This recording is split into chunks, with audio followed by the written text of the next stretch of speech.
नमस्कार, स्वागत है आपका। और ये खास कार्यक्रम आज हम CNBC आवाज़ पर लेकर आए हैं गुड़ी पाड़वा के मौके पर। और सोने की खरीदारी भी यहाँ पर देखने को मिलती है गुड़ी पाड़वा पे। लेकिन आपको एक चीज़ याद दिला दें कि सोने के प्राइसेस में पिछले एक साल में ज़ोरदार तेज़ी देखने को मिली है। अगर पिछले गुड़ी पाड़वा की बात की जाए तो वहाँ से अब तक करीबन 36 से 40% का इजाफा हम सोने के प्राइसेस में आता हुआ देख चुके हैं। और अगर इस साल के पिछले क्वार्टर की बात की जाए तो यहाँ पर कुछ खरीदारी कम होने की बातें सामने आ रही हैं, जहाँ पर भाव वॉलेटाइल थे, ऑन द हायर साइड भी थे, लेकिन कोई फेस्टिवल और शादी नहीं था तो इसलिए वो नंबर्स बहुत ज़्यादा इम्पैक्ट नहीं करते हैं।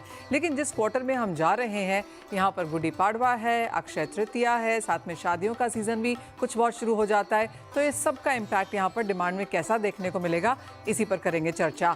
हमारे साथ महाराष्ट्र से ज्वेलर्स का पैनल है। सबसे पहले GJC के चेयरमैन राजेश रोकड़े हैं, मयूर अलंकार के डायरेक्टर मयूर सहाने, MTD ज्वेलर्स के डायरेक्टर सौरभ धोमने, अनमोल ज्वेलर्स के फाउंडर ईशू दत्वानी और यूनिक चेन्स एंड ज्वेल्स के डायरेक्टर संयम मेहरा। आप सभी का कार्यक्रम में स्वागत है। आप सभी महाराष्ट्र से हैं और आप सभी को गुड़ी पाड़वा की बहुत बहुत शुभकामनाएं भी। थोड़ा सा मुश्किल समय है इंडस्ट्री के लिहाज से, क्योंकि हमने सोने के भाव बहुत ज़्यादा तेज़ चढ़ते हुए देखे हैं।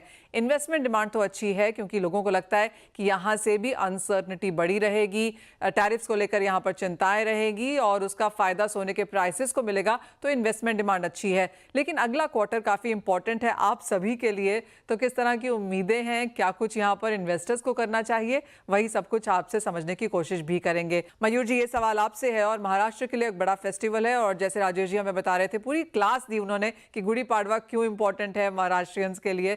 तो क्लियरली हार्वेस्ट भी जारी है, इस बार अच्छी मानी जा रही है, काफी सारे प्लस पॉइंट्स भी हैं। आप कैसे देखते हैं ये गुड़ी पाड़वा? सबसे पहले आप सभी को मराठी नव वर्ष की और गुड़ी पाड़वा की हार्दिक शुभकामनाएं।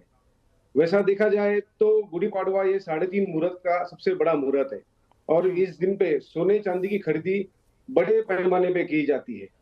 इस साल फार्मर्स के पास भी एक अच्छा इनकम सोर्स हुआ है, तो मुझे लगता है कि भले रेट थोड़े गेन हो चुके हैं, लेकिन गोल्ड में इन्वेस्टमेंट ये फार्मर लोग, इंडस्ट्रियलिस्ट लोग अच्छे तरीके से कर रहे हैं।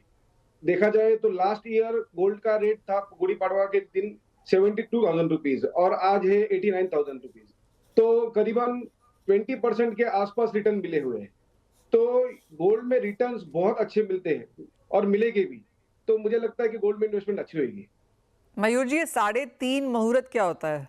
3.5 मुहूर्त बोले तो इसमें एक अक्षय तृतीया रहता है, ऑस्पिशियस डे जिसको हम लोग कहते हैं, उसे 3.5 मुहूर्त कहते हैं।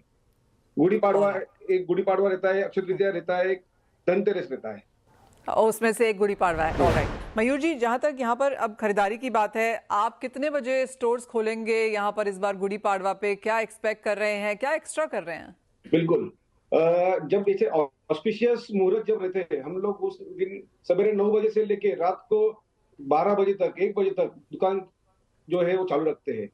क्या होता है, ये जो ऑस्पिशियस मुहूर्त रहते हैं, उसपे ऑस्पिशियस बाइंग जो होती है उसका कस्टमर बहुत बड़ा रहता है और उसके साथ अभी आने वाले तुम्हारे ये जो है वेडिंग सीजन, उसका भी बाइंग जो है वो ये ऐसे मुहूर्त की बड़े पैमाने में होता है। तो उस दिन की जो शॉपिंग है वो बहुत अच्छी तरीके से होती है। मुझे लगता है राजेश जी ने जो कहा अभी, क्या पहले लोग सोना प्योर गोल्ड में ज्यादा इन्वेस्ट करने के, लेकिन अभी जो है लोग ज्वेलरी में इन्वेस्ट करने लग गए, जो कि HUID आ चुका है। उसके कारण कस्टमर में एक एश्योरनेस आ गया है, क्या ओके अभी ये जो ज्वेलरी है इसको रिटर्न करते टाइम अपना कुछ लॉस नहीं होने वाला है।